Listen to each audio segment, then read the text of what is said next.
गांव में शादी की हलचल अपने चरम पर थी। हर गली में फूलों की खुशबू और ढोल नगाड़ों की आवाज गूंज रही थी। चिंटू अपने हल्के पीले शेरवानी में तैयार हो रहा था, चेहरे पर हल्की घबराहट और थोड़ी मुस्कान।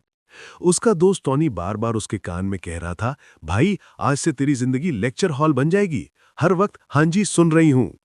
चिंटू हंसते हुए सिर हिलाता, पर मन में थोड़ी घबराहट भी थी। मंडप सज चुका था, बीच में फूलों से सजी कुर्सियां, झूमर की चमक और आसपास खुशियों का शोर। पंडित जी मंत्र पढ़ रहे थे और बाराती नाच रहे थे। तभी अचानक ढोल नगाड़ों की आवाज गूंजी, दुल्हन आ गई। सबने गर्दन घुमाई। लाल लहंगे में सजी दुल्हन धीरे धीरे अंदर आती हुई दिखाई दी। चिंटू की धड़कन तेज हो गई। सभी तालियां बजाने लगे और फोटोग्राफर ने कैमरा उठाया। लेकिन जैसे ही दुल्हन मंडप के पास पहुंची और घूंघट उठाया, उसने जोर से कहा, रुको, मैं इस चिंटू से शादी नहीं करूंगी। मंडप में सन्नाटा छा गया। चिंटू की आंखें फटी रह गई और पंडित जी के हाथ से फूलों की थाली गिर पड़ी। दुल्हन ने पंडित जी के असिस्टेंट का हाथ थामा और कहा, मैं इससे नहीं उससे शादी करूंगी। और अगले ही पल दोनों भाग निकले। पूरा मंडप हैरानी और फिर हंसी के मिश्रण से गूंज उठा। चिंटू बस वहीं बैठा रह गया, चेहरे पर सदमा और होठों पर अधूरी हंसी। दुल्हन के भागने की खबर जैसे ही मोहल्ले में फैली, हर गली, हर दुकान और हर नुक्कड़ पर बस यही चर्चा थी। अरे भाई, चिंटू की दुल्हन भाग गई पंडित के असिस्टेंट के साथ। लोग हंसते हुए कह रहे थे, देखो भाई, ये तो फिल्मी सीन है। किसी ने तो सोशल मीडिया पर हैशटैग बना दिया, हैशटैग चिंटू की शादी का ड्रामा। चिंटू खुद थोड़ा परेशान था, पर उसने मजाक में कहा, भाई कम से कम मैं बच गया, वरना लाइफ भर लेक्चर सुनता रहता। उसके दोस्त टॉनी हंसते हुए बोले, अब सिंगल लाइफ का मजा लो भाई। पंडित जी थोड़े परेशान थे, पर फिर भी मुस्कुरा रहे थे। बुजुर्ग लोग आपस में बातें कर रहे थे, आजकल की लड़कियां पहले मोहब्बत फिर मन्नत। चिंटू की मां सिर पकड़कर बैठी थी, लेकिन चिंटू मुस्कुराते हुए बोला, मां, कम से कम आजादी मिली, सही। भीड़ में सब हंस रहे थे। फोटो लेने वाले और बच्चों की क्यूरियोसिटी देखते ही बन रही थी। मंडप अब हंसी और हल्की अफवाहों का मिक्स बन गया। चिंटू ने महसूस किया कि जिंदगी कभी-कभी मजाक और रियलिटी का परफेक्ट कॉम्बो बन जाती है। अगले दिन मोहल्ले में फिर से हलचल थी। लोग एक दूसरे से पूछ रहे थे, अरे भाई, ये जो पंडित के असिस्टेंट के साथ भागा, सच में क्या हुआ? तब पंडित जी ने खुद आकर सारी सच्चाई बताई। उन्होंने कहा, चिंटू बेटा, जो हुआ वो कोई धोखा नहीं था। वो लड़की और मोनू बचपन के दोस्त और पुराने प्यार थे। उनके परिवार अलग अलग शहर चले गए थे और कल जब दोनों मिले तो पुराने प्यार की याद फिर से ताजा हो गई। चिंटू को थोड़ी राहत मिली। उसने हंसते हुए कहा, अच्छा हुआ, कम से कम किसी को सच्चा प्यार मिल गया। टोनी ने हंसते हुए कहा, भाई अब सिंगल लाइफ का मजा लेना चाहिए और कोई लेक्चर नहीं। मोहल्ले वाले भी धीरे धीरे समझ गए कि ये सिर्फ सच्चे प्यार का ट्विस्ट था। बुजुर्ग लोग बोल पड़े, वाह बेटा, कभी कभी किस्मत भी फनी होती है। चिंटू की मां आराम से बैठी और सोच रही थी, बच गया बेटा, वरना पूरा विलेज ही लेक्चर देता रहता। इस घटना ने चिंटू को सिखाया कि जिंदगी में कभी कभी सरप्राइजेज आते हैं और उन्हें मजाक और समझदारी से हैंडल करना ही असली स्किल है। कुछ हफ्तों बाद चिंटू अब अपनी सिंगल लाइफ का मजा ले रहा था। मोहल्ले वाले अब भी उसकी शादी वाले किस्से पर हंस रहे थे, लेकिन चिंटू अब शांत था। तभी गांव में एक नई लड़की आई, सुंदर, स्मार्ट और आत्मविश्वासी। उसका नाम था प्रिया वर्मा और वो गांव में सरकारी कामकाज संभालने आई थी। चिंटू की नजरें पहली बार उसी पर पड़ीं जब वो पंचायत घर में लोगों से काम के बारे में बात कर रही थी। उसकी गंभीरता और आत्मविश्वास देखकर चिंटू सोच में पड़ गया, ये लड़की तो अलग ही लीग में है। धीरे धीरे चिंटू किसी न किसी बहाने से उसकी मदद करने लगा।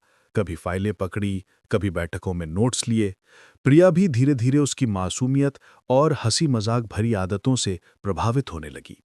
दोनों के बीच हल्की दोस्ती बनने लगी और मोहल्ले वाले भी नोटिस करने लगे कि चिंटू अब किसी नए रोमांस की ओर बढ़ रहा है। लेकिन चिंटू के मन में डर भी था कि कहीं ये भी पिछली दुल्हन वाली कहानी ना बन जाए। उसने खुद से कहा, इस बार सब कुछ संभालना पड़ेगा। उसकी नजरों में हल्की चिंता और चेहरे पर हल्की मुस्कान, दोनों मिलाकर नई कहानी की शुरुआत हो रही थी। कुछ हफ्तों की दोस्ती के बाद प्रिया ने चिंटू को बताया कि गांव के पास झील है, जहां वो वीकेंड में घूमने जाना चाहती है। चिंटू तुरंत उत्साहित हो गया, तो ये ऑफिशियल डेट है भाई। दोनों झील की ओर निकल पड़े। रास्ते में चिंटू बार बार मजाक करता, अगर कोई डराने वाला मिल गया तो मैं स्क्रीम कर दूंगा और तुम वीडियो बना लोगी। प्रिया हंसी और बोली, ठीक है, लेकिन डर के बाद मजा आता है। झील पहुंचकर सुबह की धूप और चारों तरफ हरियाली ने माहौल और रोमांटिक बना दिया। चिंटू ने कहा, वाह, ये तो परफेक्ट जगह है, लेकिन डर यह है कि कहीं कोई फिश भी भाग ना जाए। प्रिया हंसी और बोली, अब मैं तुम्हारी गाइड बन जाऊंगी। नाव में बैठते ही दोनों ने बातें शुरू की। चिंटू ने धीरे से कहा, मुझे लगता है इस बार सब सही हो जाएगा।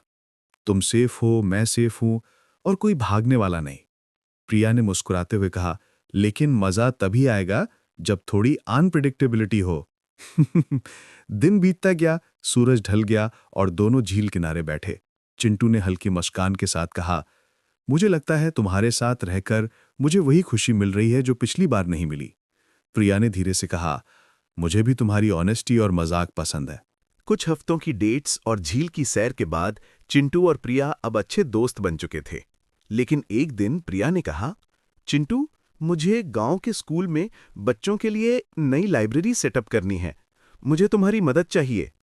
चिंटू उत्साहित होकर बोला, अरे वाह, ये तो परफेक्ट मिशन है, मैं रेडी हूं। दोनों स्कूल पहुंचे और किताबें सजाने लगे। चिंटू ने मजाक में कहा, अगर मैं किताबें गिनना भूल गया तो तुम्हें लेक्चर देना पड़ेगा। प्रिया हंसी और बोली, तुम्हारे लेक्चर्स भी मजेदार होते हैं। मगर तभी बच्चों ने चिंटू के बाल पकड़ लिए और कहने लगे, अंकल, आप ही बताओ किसकी लाइन ज्यादा मजेदार है। चिंटू थोड़ी देर संभल नहीं पाया और गिर पड़ा, पर प्रिया ने उसे संभाल लिया। दोनों हंसते हंसते बैठ गए। उस दिन चिंटू ने महसूस किया कि प्रिया के साथ वक्त बिताना अब सिर्फ दोस्ती नहीं, बल्कि कुछ ज्यादा ही खास है। लेकिन उसने खुद से कहा, इस बार संभल कर रहना पड़ेगा, कोई भागने वाली कहानी नहीं बनेगी। शाम को झील किनारे बैठे और सूरज ढलते रंगों को देखते हुए चिंटू ने मुस्कान के साथ कहा, मुझे लगता है जिंदगी में अब अच्छे ट्विस्ट्स आ रहे हैं और मैं रेडी हूं। प्रिया ने सिर हिलाया और मुस्कुराई, मैं भी। कुछ हफ्तों की खुशहाल डेट्स के बाद गांव में एक नई समस्या आ गई। स्कूल की लाइब्रेरी सेटअप करते समय पता चला कि कुछ बच्चों की किताबें गायब हो गई थी। प्रिया तुरंत परेशान हो गई और बोली, चिंटू, हमें ये जल्दी सुलझाना होगा, नहीं तो बच्चों का मजा खराब हो जाएगा। चिंटू ने मुस्कुराते हुए कहा, कोई बात नहीं प्रिया, मैं तुम्हारा डिटेक्टिव बनूंगा और किसी भी मिसिंग किताब को ढूंढ निकालूंगा। दोनों ने बच्चे और स्टाफ से पूछताछ शुरू की। रास्ते में चिंटू अपनी मजाक की आदत नहीं छोड़ पा रहा था। अगर मैं ये किताबें ढूंढ लाया तो रिवॉर्ड ने मुझे आइसक्रीम चाहिए। प्रिया हंस पड़ी, ठीक है, तुम्हारा रिवॉर्ड सेफ है, पर काम भी पूरा करना पड़ेगा। तभी चिंटू ने देखा कि किताबें गलती से लाइब्रेरी के पुराने कमरे में छिप गई थीं। वो उत्साहित होकर प्रिया को बुलाया, तुम्हें पता है, हमने मिसिंग किताबें ढूंढ ली। दोनों ने राहत की सांस ली और बच्चों ने खुशी में ताली बजाई। उस दिन चिंटू ने महसूस किया कि मजाक और रिस्पॉन्सिबिलिटीज को बैलेंस करना बहुत जरूरी है। प्रिया ने धीरे से कहा, तुम्हारे बिना यह पॉसिबल नहीं था। चिंटू ने हंसते हुए कहा, अरे यार, तुम हमेशा सीरियस रहोगी, मैं मजाक में सोल्यूशन निकालता हूं, परफेक्ट कॉम्बो है। कुछ दिन बाद चिंटू और प्रिया गांव के मेले में घूमने गए। वहां रंग बिरंगे झूले, खाने पीने की स्टॉल्स और बच्चों की हंसी का शोर था। चिंटू हमेशा की तरह मजाक में बोला, देखो प्रिया, ये झूला अगर फास्ट हुआ तो मैं स्क्रीम कर दूंगा और तुम वीडियो बना लोगी। प्रिया हंसी और बोली, ठीक है, लेकिन डर के बाद मजा आता है। झूले पर चढ़ते ही अचानक एक बच्चा गिर गया और भीड़ में हड़कंप मच गया। चिंटू बिना सोचे समझे दौड़ा और बच्चे को संभाला। प्रिया भी उसके पीछे दौड़ी। दोनों ने बच्चे को सुरक्षित पेरेंट्स के पास पहुंचाया। भीड़ में से किसी ने चिंटू की बहादुरी की तारीफ की, अरे भाई, शादी में तो ड्रामा हुआ, अब हीरो भी बन गए। चिंटू ने हंसते हुए कहा, सिर्फ हीरो नहीं, आज से प्रोटेक्टर भी हूं। प्रिया मुस्कुराई और उसके कंधे पर हल्का हाथ रखा। झूले से उतरते ही चिंटू ने धीरे से कहा, देखा प्रिया, मजाक और रिस्पॉन्सिबिलिटीज दोनों साथ में हैंडल कर सकते हैं। पिछली बार भागने वाली कहानी ने मुझे सिखाया है, अब हमेशा बैलेंस रखना पड़ेगा। प्रिया ने सर हिलाया, और मैं तुम्हारे साथ हर ट्विस्ट फेस करने को रेडी हूं। कुछ हफ्तों बाद गांव में फिर से हलचल शुरू हो गई। इस बार स्कूल में एक प्रैंक हुआ। किसी ने प्रैंक में चिंटू के सारे फाइल्स और नोट्स लाइब्रेरी के पीछे छिपा दिए थे। प्रिया तुरंत परेशान हो गई और बोली, चिंटू, ये क्या हो गया? अब बच्चों का काम भी रुकेगा? चिंटू ने गहरी सांस ली और कहा, ठीक है, ये मेरा फाइनल मिशन है। मजाक और रिस्पॉन्सिबिलिटीज दोनों को फेस करना पड़ेगा। उसने तुरंत इन्वेस्टिगेशन शुरू की। प्रैंक करने वाले बच्चे और स्टाफ के बीच छुपा क्लू ढूंढते हुए चिंटू अपनी मजाकिया बातें नहीं छोड़ रहा था। अगर मैं ये फाइल्स ढूंढ लिया तो तुम सब मुझे आइसक्रीम दोगे, प्रॉमिस? कुछ ही देर में प्रैंक का मास्टरमाइंड पकड़ा गया, टॉनी का छोटा भाई, जो मजाक में इतना आगे बढ़ गया। चिंटू ने उसे हंसते हुए पकड़ा और कहा, भाई अब समझ गया है कि मजाक भी बैलेंस में होना चाहिए। प्रिया ने मुस्कुराते हुए कहा, देखा, तुम्हारे साथ हर मुश्किल आसान हो जाती है। इस मिनी फेस ऑफ के बाद चिंटू ने महसूस किया कि लाइफ में रिस्पॉन्सिबिलिटीज, मजाक और प्यार तीनों को परफेक्ट बैलेंस करना ही स्किल है। मोहल्ले वाले भी इंप्रेस थे और कहते, चिंटू भाई, शादी से लेके प्रैंक तक हर चीज में हीरो निकले। गांव में सब कुछ सेटल हो चुका था। शादी वाली ड्रामा वाली कहानी अब सिर्फ हंसी में बदल गई थी। मोहल्ले वाले चेक करते, अरे भाई, तू तो पूरा एंटरटेनर निकला। चिंटू मुस्कुराते हुए सोच रहा था, हाँ भाई, बच गया मैं पिछली शादी वाले लेक्चर से। प्रिया और चिंटू अब अच्छे दोस्त से आगे बढ़कर रोमांटिक वाइब्स में थे। दोनों गांव की सैर कर रहे थे, बच्चों के साथ खेल रहे थे और लाइब्रेरी सेटअप में मदद कर रहे थे। चिंटू ने हंसते हुए कहा, देखो प्रिया, इस बार कोई भागने वाली नहीं है, सब बैलेंस में रहेगा। प्रिया मुस्कुराई, और मैं हर ट्विस्ट फेस करने को रेडी हूं। मोहल्ले वाले अब भी पुराने जोक्स याद करते और हंसते। भाई, वो पंडित के असिस्टेंट वाली दुल्हन वाली कहानी कभी भूलनी नहीं चाहिए। चिंटू ने हंसते हुए कहा, हाँ भाई, बच गया मैं, वरना लाइव भर लेक्चर सुनता रहता। सब खुश थे। बच्चों की हंसी, गांव की धूप और झील की ठंडी हवा में चिंटू की जिंदगी फाइनली सेटल हो गई। इस बार उसके साथ था मजाक, रोमांस और रिस्पॉन्सिबिलिटीज का परफेक्ट कॉम्बो। दोस्तों, चिंटू की कहानी हमें एक बात सिखाती है कि जिंदगी में चाहे जितना भी ड्रामा हो जाए, हर ट्विस्ट के पीछे एक हिडन ब्लेसिंग छुपी होती है। कभी जो हमें हंसाता है वही हमें सिखा भी जाता है, और जो हमें गिराता है वही हमें संभालना भी सिखा देता है। चिंटू ने सीखा कि मजाक और जिम्मेदारी दोनों साथ हों तो जिंदगी आसान बन जाती है।